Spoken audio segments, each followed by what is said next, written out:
Ia sedang berlaku. Anda tidak boleh buat apa-apa mengenainya. Ini bukan sesuatu yang menyalahi undang-undang, ini adalah kisah Tuhan. Anda tahu, ada orang yang menentang revolusi Amerika. Ada juga orang yang menentang setiap revolusi yang pernah berlaku di seluruh dunia.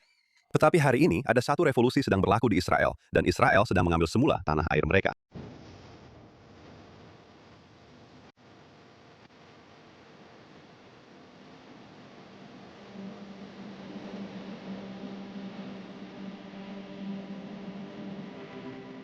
Selamat kembali ke acara Judea yang sangat istimewa di JNS TV. Kami telah membawa rancangan ini keluar studio. Kami berada di ladang Ein Shemesh, di luar Yerusalem berhampiran Ma'ale Adumim. Tetamu istimewa saya pada rancangan minggu ini ialah Nate Waller. Beliau ialah pengarah impak di Israel Guys, Hayovel. Dan kita akan terus mulakan. Nate, sangat gembira dapat bersama Anda. Josh, terima kasih karena menjemput saya. Ini satu penghormatan sebenar. Anda tahu, saya sudah lama mendengar rancangan Anda sejak beberapa tahun kebelakangan ini. Maksud saya, Anda sudah lama bersiaran. Jadi, terima kasih. Saya hargai itu. Jadi mari kita mulakan dengan bertanya, apa itu Israel Guys? Atau mungkin saya patut tanya, siapa Israel Guys? Betul tuh. Sebenarnya, semuanya bermula dengan ayah saya. Kami adalah petani organik di Tennessee, dan ayah saya membuat perjalanan pertamanya pada tahun 2004 ke Israel. Dan buat pertama kali melihat apa yang tertulis dalam Alkitab berlaku di depan matanya. Dia betul-betul melihat para nabi berdiri di kebun anggur. Pemilik kebun anggur itu membuka Alkitab, mula membaca ayat tentang kebun anggur yang akan ditanam di pergunungan Samaria. Dan ayah saya berkata, apa yang saya sedang lakukan? Apa yang saya buat tanam tomato dan kentang di Tennessee? Dan disitulah sebenarnya semuanya bermula. Kami mulai datang dan berkhidmat serta menjadi sukarelawan di ladang-ladang, memberkati para petani Judea dan Samaria. Kami tidak melintasi garisan hijau, ia terlalu berbahaya di sana. Kami hanya berada di sebelah sini sahaja. Tel Aviv. Betul, terlalu berbahaya di Tel Aviv. Maksud saya, sebenarnya, secara literal, Anda tahu, saya kata begitu sebagai gurauan. Tetapi apabila roket-roket berterbangan, memang itulah bahagian paling berbahaya di negara ini. Judea dan Samaria adalah kawasan paling selamat di Israel pada masa itu. Jadi kami mulai datang, membawa sukarelawan untuk membantu para petani. Dan apabila tahun-tahun berlalu, semakin banyak berita palsu tersebar di luar sana. Kami melihat laporan yang salah, pelabelan yang salah terhadap peneroka Judea dan Samaria. Dan kami berkata, tunggu sekejap, kita perlu ceritakan kisah sebenar di sini. Jadi melalui khidmat dan kami memulakan saluran YouTube yang dipanggil Israel Guys, dan mula mengeluarkan kandungan dengan berkata, hey, inilah kisah sebenar. Inilah yang benar-benar berlaku. Inilah yang sebenarnya sedang berlaku di lapangan. Kami mengalaminya, kami melihatnya, kami adalah sebahagian daripadanya. Jadi kami ada dua pihak. Kami membantu para petani dan kami memberi inspirasi kepada dunia untuk berdiri bersama Israel. Itulah misi kami. Itulah matlamat kami. Dan itulah yang kami lakukan di sini. Kita pasti akan bincangkan lebih lanjut. Tetapi saya ingin mulakan dengan ladang-ladang. Maksud saya, di sinilah kita. Pemandangan yang indah, padang pasir Judea. Dan saya ingin tahu tentang ladang khusus di mana kita berada hari ini. Dan secara umum, mengapa ladang sangat penting? Mengapa ia menjadi satu perkara yang sangat penting dalam realiti hari ini? Sudah tentu, Anda tahu, saya rasa mari kita lihat pada politik. Terus sahaja masuk ke dalam isu politik di sini. Apa yang sedang berlaku di dunia? Seluruh dunia sedang kecoh mengenai ladang-ladang di Judea dan Samaria. Ini langsung tidak masuk akal. Siapa yang peduli tentang ladang, kan? Saya tak nampak pun ada artikel berita yang bercakap tentang ladang anggur di California. Saya tak nampak pun ada artikel berita tentang, Anda tahu, ladang ternakan lembu di Venezuela atau di mana-mana. Itu bukanlah isu sebenarnya. Tapi entah macam mana, ladang-ladang ini tiba-tiba jadi tajuk utama di seluruh dunia. Ia jadi tajuk utama. Dan kenapa? Ia langsung tak masuk akal. Mereka dikenakan sekatan. Kita dah bincang tentang perkara ini tadi. Mereka sedang dikenakan sekatan oleh badan-badan antarabangsa. Malah ketika kita sedang bercakap sekarang, Kanada baru sahaja mengenakan sekatan ke atas beberapa petani yang pernah bekerja sama dengan kita. Malangnya, disebabkan sekatan-sekatan ini, ia secara otomatis menghadkan siapa yang kita boleh bantu. Dan petani-petani ini hanyalah, mereka ada 20-30 ekor biri-biri sahaja. Mereka berada di atas bukit bersama keluarga mereka, dan mereka dikenakan sekatan. Sebenarnya, ia memberi kesan yang besar. Akaun bank mereka ditutup, segala-galanya ditutup. Mereka tak boleh beroperasi. Tapi kenapa? Dan saya rasa itulah persoalan sebenar kenapa pertanian sangat penting di sini, dan kenapa dunia mengambil berat tentang pertanian. Dan sebenarnya, apa yang saya percaya, semuanya berpunca daripada Alkitab. Inilah asas kenapa perkara ini penting. Tuhan berfirman, ada 5 tempat di Israel di mana Tuhan memberikan perjanjian kepada para bapa bangsa. Abraham, Ishak, dan Yakub. Sama ada Anda Kristen atau Yahudi, itu tidak penting. Inilah asas kepercayaan kita. Segalanya bermula di sini, di 5 lokasi ini. Janji Tuhan kepada Abraham bermula di El Morai. Tuhan memberikan beliau janji 4 bahagian. Tuhan berkata, aku akan menjadi Tuhanmu. Kamu akan menjadi umatku. Tanah yang kamu pijak ini akan menjadi milikmu dan keturunanmu selama-lamanya. Dan yang keempat, bangsa-bangsa lain boleh menjadi sebahagian daripada kisah ini. Aku akan memberkati mereka yang memberkatimu. Inilah janji 4 bahagian yang dia turunkan kepada Ishak dan kemudian kepada Yakub. Tempat kedua dia memberikan janji itu adalah di Betel. Dia memberikannya sekali lagi di Yerusalem, sekali lagi di Hebron, dan tempat kelima adalah di Gerar. Di manakah Gerar? Jalur Gaza. Jadi kita ada 4 tempat, 4 daripadanya ialah Yerusalem, Judea, dan Samaria. Dan yang kelima adalah di Gerar. Jadi jika kita lihat pada peta modern, itu adalah Yerusalem Timur, tebing barat, dan jalur Gaza. Sekarang ia mulai masuk akal. Seluruh peperangan ini mula benar-benar masuk akal secara logik. Adakah ini tentang sama ada firman Tuhan itu benar atau tidak? Inilah inti sebenar pertempuran ini. Adakah firman Tuhan benar-benar sedang digenapi sekarang? Adakah orang Yahudi sedang kembali ke tanah yang telah dijanjikan Tuhan kepada mereka 3.000 tahun yang lalu? Adakah itu benar-benar sedang berlaku? Saya percaya ia memang begitu. Dan saya melihatnya sendiri dengan para petani ini. Mereka kembali untuk menuntut tanah yang Tuhan berikan kepada mereka, dan dunia tidak menyukainya. Karena jika itu benar, itu masalah untuk Cina.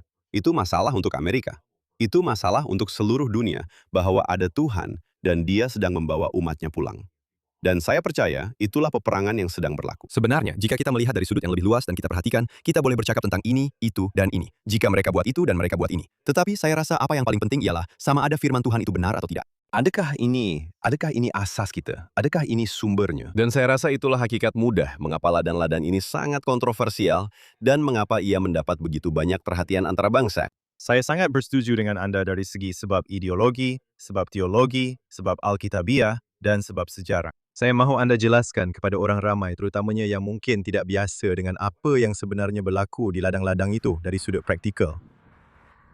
Apa yang para petani ini lakukan? Adakah ini tentang kambing biri-biri? Kami berada di sini. Kami melihat ayam dan kami melihat kita akan bercakap tentang projek yang Anda terlibat di ladang khusus ini, bangunan sedang dibina, serta pertanian dan haiwan. Terangkan secara praktikal apa yang dilakukan oleh ladang-ladang ini dari awal pagi hingga lewat malam. Jadi, secara praktikalnya, para petani ini keluar bekerja. Kawasan ini telah dibahagikan kepada kawasan A, B, dan C di bawah perjanjian Oslo. Kawasan C diberikan di bawah bidang kuasa Israel, yaitu kawasan yang berada di bawah kawalan Israel, di bawah kawalan tentara Israel. Mereka berada di kawasan-kawasan ini. Semua ladang yang kami bantu ini terletak di dalam kawasan C. Dan ini sedikit berkaitan dengan politik di sana. Tetapi ladang-ladang ini sedang dibuka. Ia sedang didirikan di kawasan ini. Mereka tidak mencuri tanah Palestina. Itu tidak berlaku. Tetapi mereka masuk ke kawasan yang telah ditetapkan dan dibenarkan untuk kawalan Israel. Mereka datang, mereka membina ladang-ladang ini di tempat-tempat ini, dan kebanyakannya keluarga muda. Biasanya mereka mempunyai 2 atau 3 anak kecil. Ada juga yang keluarganya lebih besar, lebih tua, dan sebagainya. Ada juga remaja yang datang, memulakan ladang-ladang ini. Tetapi mereka menetap dengan kambing biri-biri, lembu. Ladang yang kita berada sekarang ini adalah ladang organik. Mereka menanam sayur-sayuran. Mereka juga mempunyai ladang kambing biri-biri di sebelahnya. Ada 2 beradik di sini yang bekerja bersama-sama. Mereka mempertahankan tanah ini di kawasan tersebut. Jadi awal pagi, mereka bangun, membawa kambing biri-biri mereka ke padang ragut, kembali semasa waktu panas tengah hari, dan membawa mereka keluar semula pada waktu petang, serta menanam hasil organik. Mereka ada pokok zaitun, kebun zaitun organik di sini, sayur-sayuran organik sedang tumbuh, mereka juga ada ayam kampung di rumah, perkara-perkara seperti itu sedang berlaku. Dan ya, ini benar-benar suatu kepulangan, kembali kepada tanah, kembali kepada cara lama orang Yahudi hidup di sini selama ribuan tahun. Dan mereka sedang kembali kepada cara itu. Dan kita dapat lihat perkara ini di seluruh Judea dan Samaria, dan terutamanya di ladang ini. Saya ingin bertanya kepada awak tentang kambing biri-biri, kerana saya tahu betapa pentingnya menggembala kambing biri-biri, membawa kambing biri-biri ke padang rumput. Kerana apabila orang Yahudi berada di tanah itu, maka pembinaan haram oleh Arab, pencerobohan haram oleh Arab, rampasan tanah secara haram tidak boleh berlaku. Betul itu. Apabila ada kehadiran di padang, itu yang pertama. Dan yang kedua, jika Anda bercakap tentang ladang-ladang kecil ini, saya tahu bahawa para petani, penggembala, apabila mereka berada di padang bersama ternakan mereka, mereka sebenarnya menjadi mata dan telinga untuk seluruh kawasan itu. Dan mereka sebenarnya boleh memberi amaran kepada pasukan keselamatan jika ada serangan pengganas yang bakal berlaku atau apa-apa sahaja. Maksud saya, ceritakan tentang pengalaman anda. Dan adakah itu tepat? 100% itu tepat. Dan sebenarnya, keganasan telah menurun sejak ladang ini wujud. Jadi, sebelum 7 Oktober, terdapat 50 ladang di Judea dan Samaria. Hari ini, terdapat lebih daripada 220 ladang di Judea dan Samaria. Peningkatan besar-besaran ladang yang ditanam di Judea dan Samaria. Ariel Sharon berkata, saya tahu orang mungkin suka atau tidak suka, apapun. Tetapi Ariel Sharon berkata bahwa tempat-tempat yang mempunyai ladang dan community akan dilindungi oleh negara Israel. Dan saya rasa kita dapat lihat perkara itu walaupun dengan peristiwa 7 Oktober, yaitu penarikan diri dari Gaza telah mengeluarkan tentera kerana tiada komuniti atau ladang di dalam jalur Gaza. Jadi perkara yang sama berlaku di sini, yaitu di tempat-tempat yang mempunyai ladang, tentera membantu melindungi kawasan-kawasan tersebut. Sebelum ini, berlaku pengambil alihan oleh kumpulan jihad. Di sekitar ladang ini di mana kita berada, terdapat kawasan setinggan. Kawasan setinggan Arab ini betul-betul kawasan setinggan. Maksud saya tidak tahu bagaimana orang boleh tinggal di situ. Ia penuh sampah. Ia hanyalah barangan terbuang. Ada keluarga yang tinggal di dalam pondok-pondok zinc seperti ini. Dan ia memang tak masuk akal. Para jihadis Arab ini datang ke sini untuk mengambil tanah. Mereka berpindah dari kampung-kampung Arab di sekitar dan datang ke kawasan setinggan ini untuk coba menuntut tanah tersebut. Mahkamah Agung Israel telah memutuskan bahwa ini adalah menyalahi undang-undang dan mereka perlu dipindahkan keluar. Tetapi, negara-negara Eropa di seluruh dunia sebenarnya mengekalkan mereka di sini.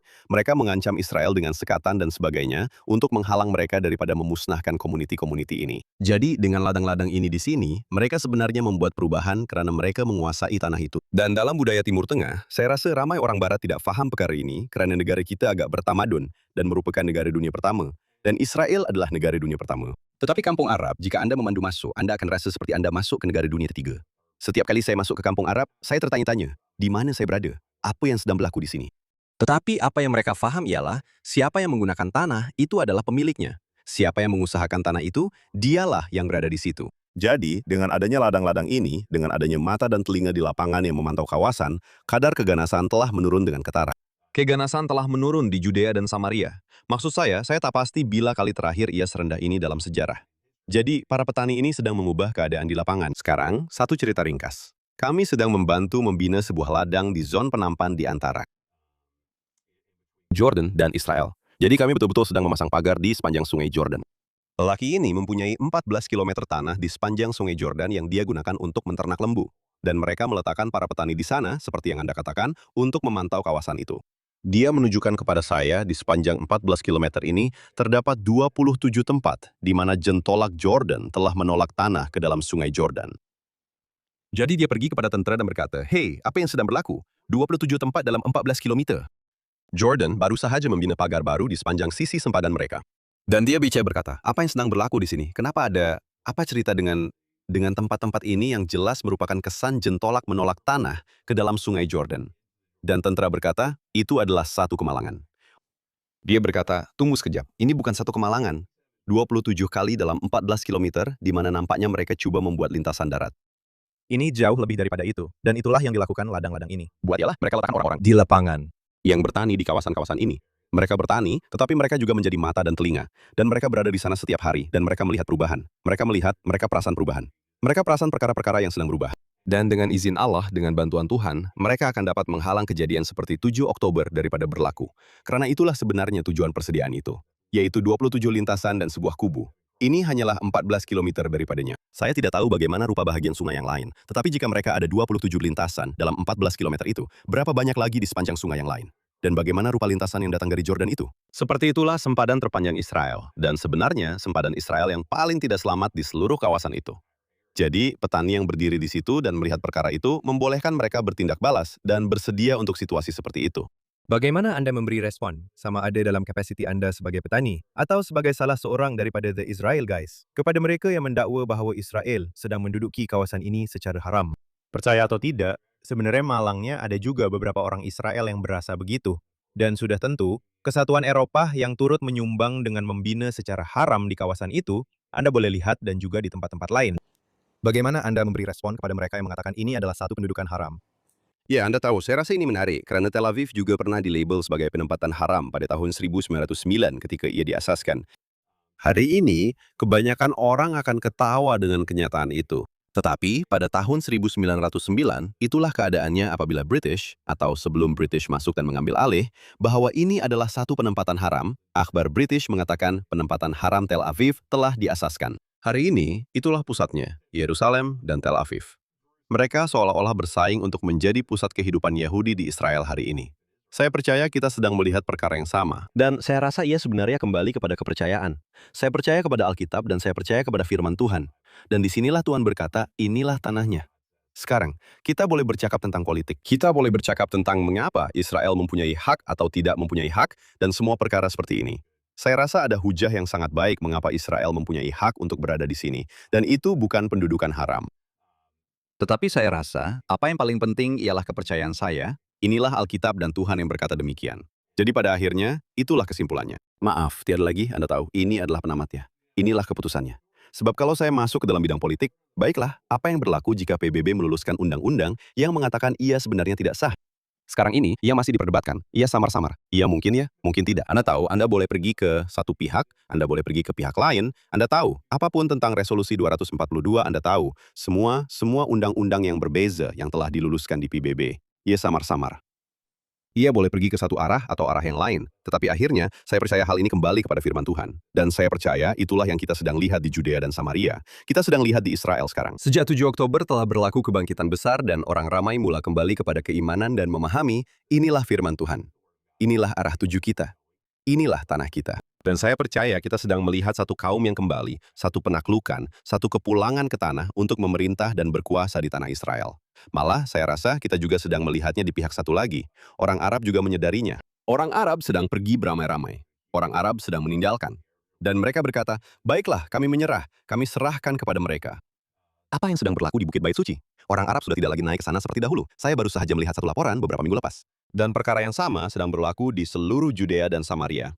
Yaitu, terdapat perubahan dalam pemikiran Israel dan juga jiran-jiran Arab.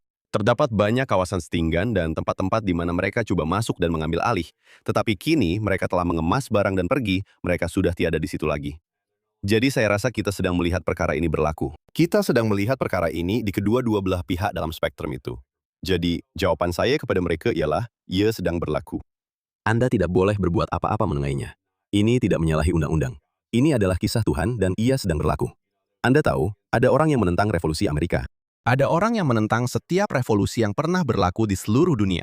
Tetapi hari ini ada satu revolusi sedang berlaku di Israel, dan Israel sedang mengambil kembali tanah air mereka, dan ada satu generasi yang sedang bangkit. Saya percaya inilah revolusi Israel yang sedang berlaku sekarang. Tak dapat dipercayai. Baiklah.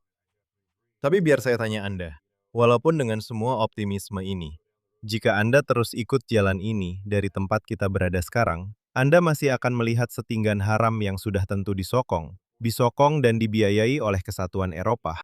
Apalagi yang boleh dilakukan oleh Israel selain daripada kepercayaan? Apalagi yang boleh dilakukan oleh Israel secara praktikal untuk mencegah, dan saya tahu bilangannya telah menurun, mencegah pembinaan haram, pembinaan dengan tujuan mereka yang jelas.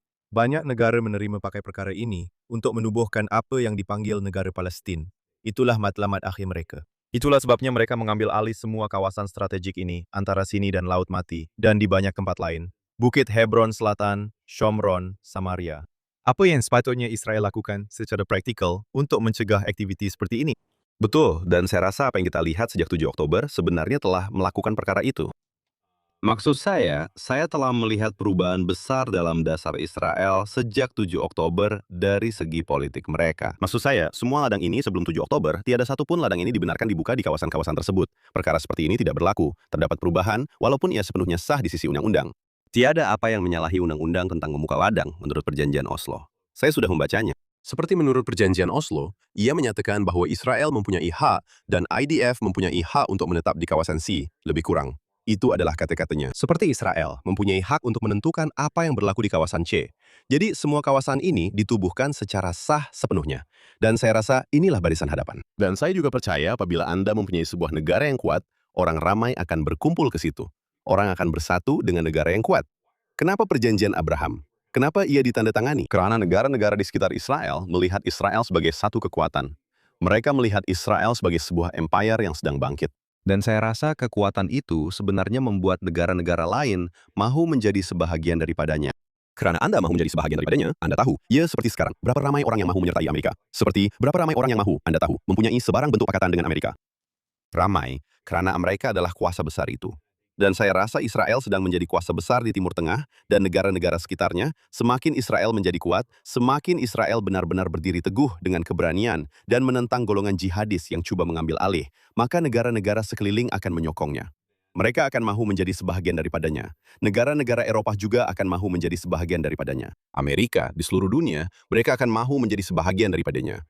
Dan kita sedang melihat perkara itu sekarang dalam dunia teknologi, terdapat syarikat teknologi besar yang melabur di Israel. Walaupun terdapat banyak propaganda menentang Israel, mereka masih tetap berkata, tidak, tidak, tidak. Kami nampak sesuatu sedang berlaku di Israel. Kami mahu menjadi sebahagian daripada cerita itu.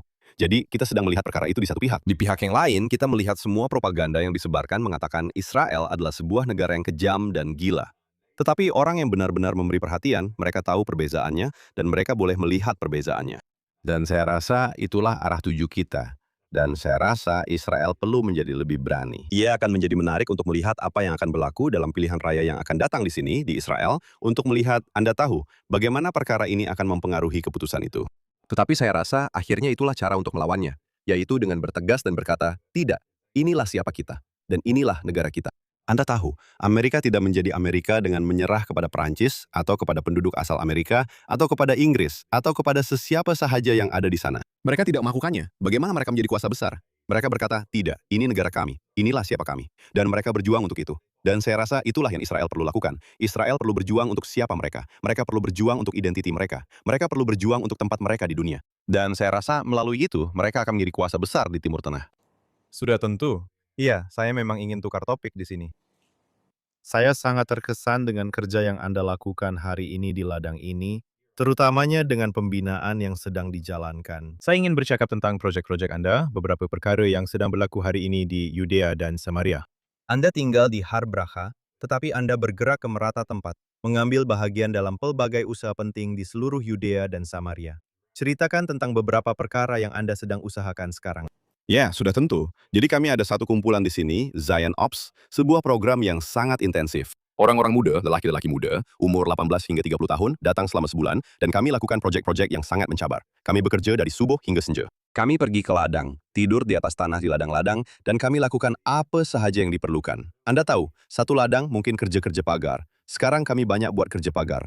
Saya rasa ramai petani ini ada ternakan lembu. Kami buat pagar untuk lembu. Proyek kali ini, kami sedang membina sebuah rumah bal jerami untuk menempatkan sebahagian pekerja yang datang membantu di ladang ini. Jadi ia bergantung pada ladang, bergantung kepada proyek. Kami menanam pokok anggur, kami banyak buat kerja-kerja seperti itu. Tapi ia memang kerja keras. Ia seperti yang Anda sebutkan tadi, suhu di luar mencecah 90 darjah dan pasukan sedang memasang rangka rumah daripada jerami ini. Kami sedang memasang pagar. Anda tahu, kebanyakan lubang perlu digerudi. Ia seperti batu dasar.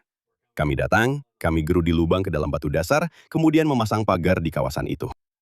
Tetapi sebenarnya, orang dari seluruh dunia yang percaya kepada firman Tuhan, yang mempunyai iman, yang ingin datang dan menjadi sebahagian daripada kisah ini, karena mereka melihatnya berlaku, dan mereka mahu datang serta berhubung dengan apa yang sedang berlaku di sini. Jadi kami berada di ladang baru. Beberapa ladang setiap minggu yang kami kunjungi, menjalankan proyek, kemudian kami berpindah ke ladang seterusnya untuk melakukan proyek berikutnya. Ya, itulah ceritanya. Kami membawa masuk kira-kira 9 rombongan setahun. Kami ada pelbagai jenis rombongan. Yang ini adalah rombongan yang benar-benar lasak. Maksud saya, mereka ini memang sangat hebat. Mereka memang pasukan yang hebat. Dan kami juga ada rombongan lain yang sedikit berbeza. Anda tahu, bukan semua orang setabak itu kan? Ada orang yang mahu datang dan berhubung, tapi bukan dari subuh sampai senja.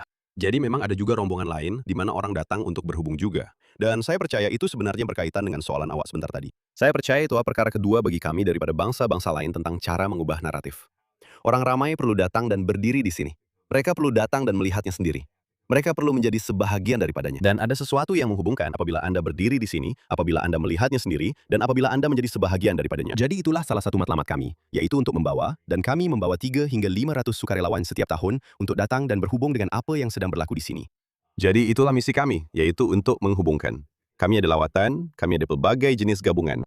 Sukarelawan, lawatan, Anda tahu, mereka menjadi sukarelawan dan melawat pada masa yang sama, berhubung dengan tapak-tapak tersebut. Yudea dan Samaria ialah tempat di mana, 85% daripada Alkitab ditulis atau berlaku. Jadi kami menghubungkan dengan tapak-tapak itu. Anda tahu, di mana-mana sahaja kami bekerja, ada ceritanya. Anda tahu, kami berada di sini. Ini adalah kawasan di mana Raja Daud melarikan diri daripada Absalom. Betul-betul ke kawasan pergunungan tempat kami sedang bekerja sekarang ini. Jadi sentiasa ada kaitan dengan kisah dalam Alkitab dengan proyek yang kami jalankan. Bukan sahaja dari segi sejarah, tetapi juga daripada para nabi. Anda tahu, mereka bercakap tentang orang Yahudi kembali. Dan itulah sebenarnya minat saya, untuk menghubungkan orang dengan para nabi dengan apa yang sedang berlaku hari ini. Karena ramai orang telah mengambil kepercayaan dan menjadikannya sesuatu yang melayang tanpa kaitan. Sedangkan saya percaya, ia benar-benar berlaku hari ini. Ia menyatakan bahwa orang Yahudi akan kembali ke tanah mereka. Mereka akan menanam di tanah mereka. Mereka tidak akan dicabut keluar dari tanah mereka lagi. Ini dari Amos.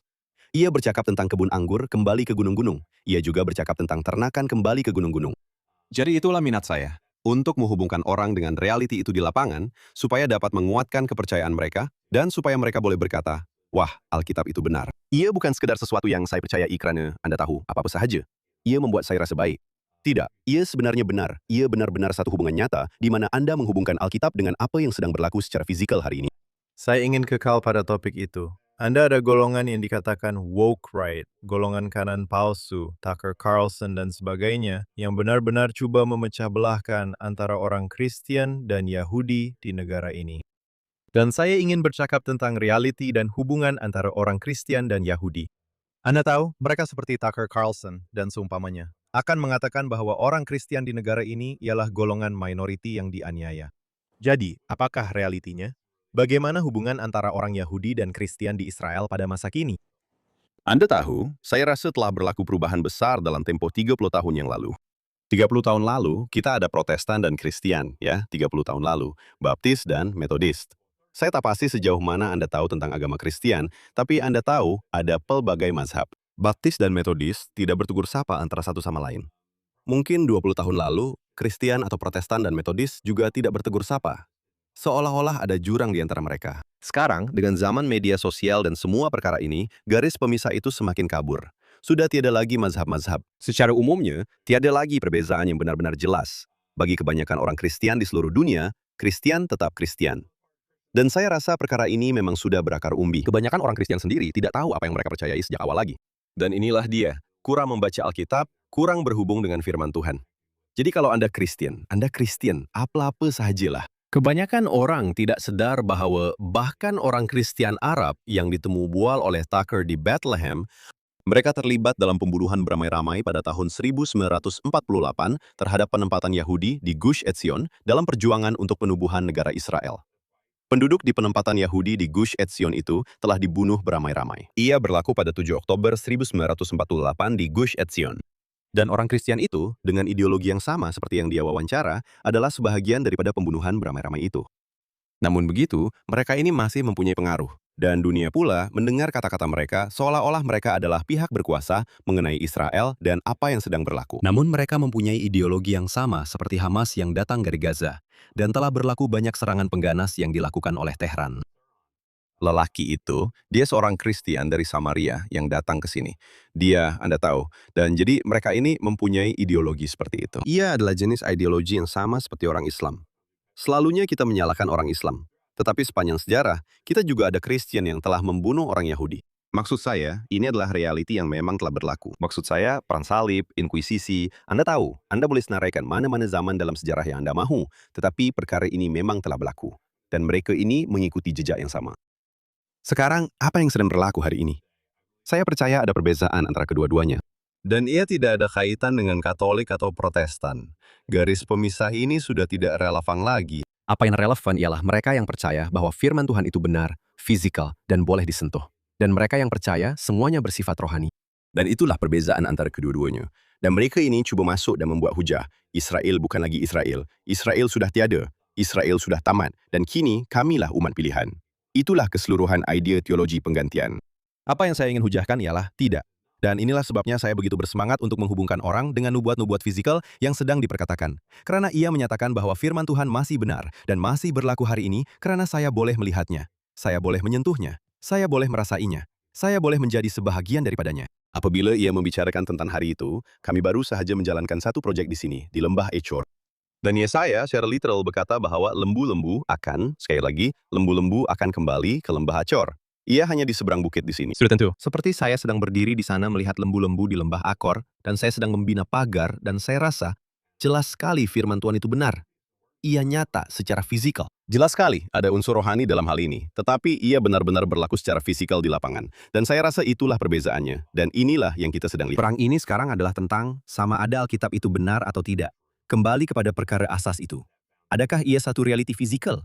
Adakah ia benar? Atau adakah ia sesuatu yang bersifat rohani di awan? Dan daripada apa yang saya lihat, ia adalah satu realiti fisikal di lapangan yang sedang berlaku sekarang ini. Dan saya rasa itulah yang saya akan sampaikan kepada mereka. Mereka kata, lihat, saya nampak, saya sentuh, saya rasa. Macam mana awak nak berhujah dengan ini? Ini adalah satu realiti. Mereka cuba membentuk satu naratif yang sangat berbeza dari itu. Tapi itulah yang saya katakan, di lapangan, Tetapi malangnya, menurut angka, ia telah mempengaruhi generasi seterusnya penganut Kristen, bahkan dalam komuniti evangelis di Amerika Syarikat.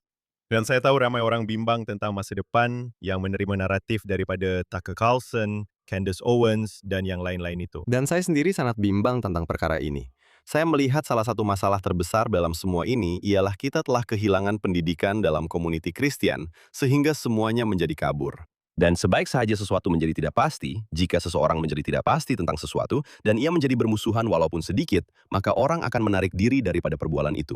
Anda tahu, ia menjadi tidak selesa. Jika perbualan itu tidak selesa, orang akan menarik diri. Jadi, itulah masalah sebenar yang kita hadapi di Amerika. Orang ramai hanya berkata, saya tidak tahu.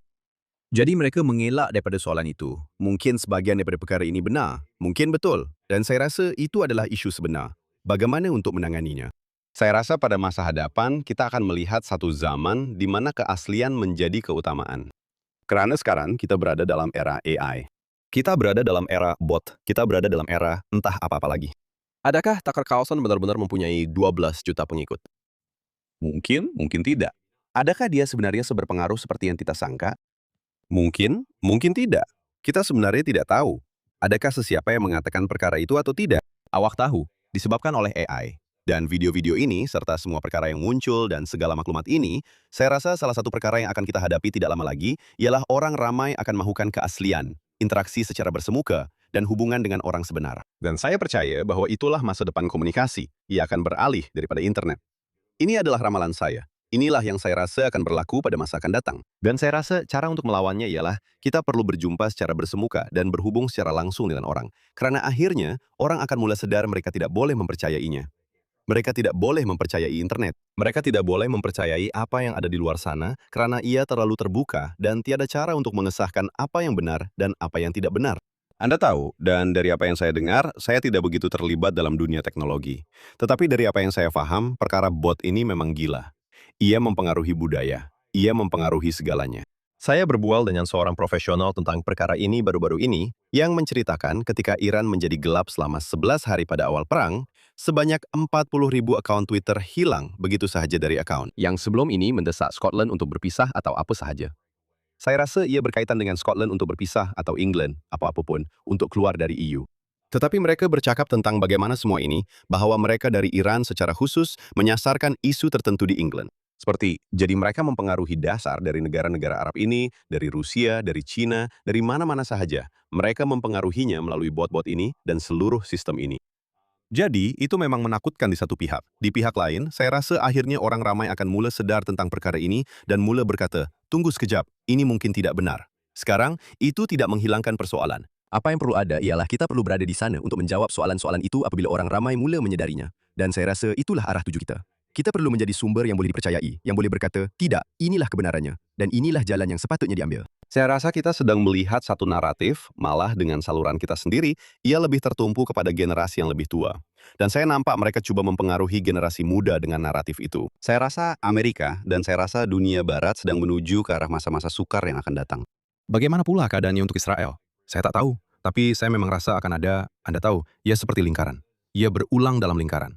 Pada tahun 70-an, saya seperti bercakap tentang Ariel Sharon. Buku Bibi baru sahaja membincangkannya. Baru sahaja baca satu yang menceritakan betapa sukarnya keadaan pada tahun 70-an dan 80-an akibat tekanan antara bangsa dari seluruh dunia.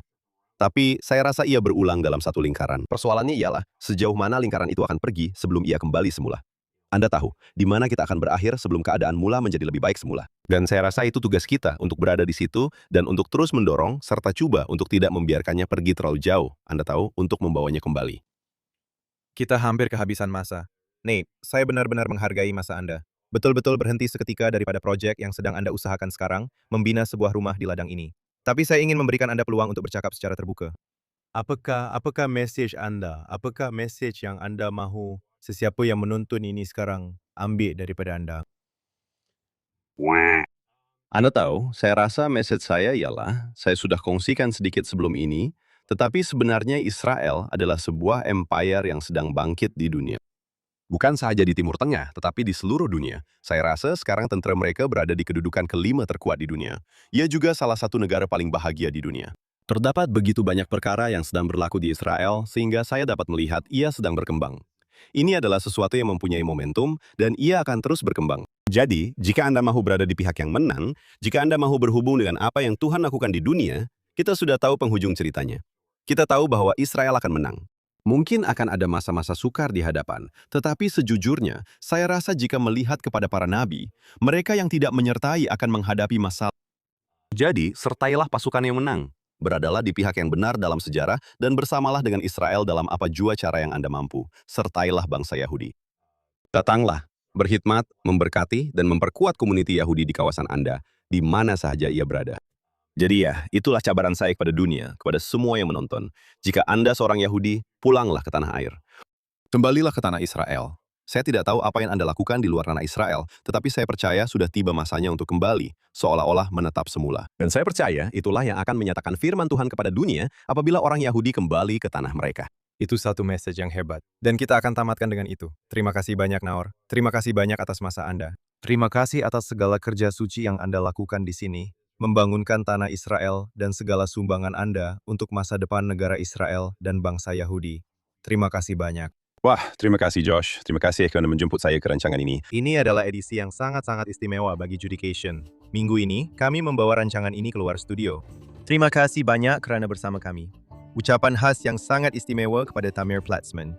Beliau adalah juru gambar luar biasa kami di sini semasa kami berada di luar studio. Dan sudah tentu, saya ingin mengucapkan terima kasih kepada semua di studio JNS, penerbit kami, Barbara Kamenov, Yuri Sveretsky, pengurus Tesen, Zach Sickerman, Ryan Lifshitz, dan semua editor lain di JNS TV. Beri kami super thanks, langganlah. Dan jangan lupa untuk melayari jns.org untuk berita terkini dari Israel, Timur Tengah, Dan seluruh dunia Yahudi. Kita jumpa lagi minggu depan dalam rancangan Judea Cashion. di JNS TV.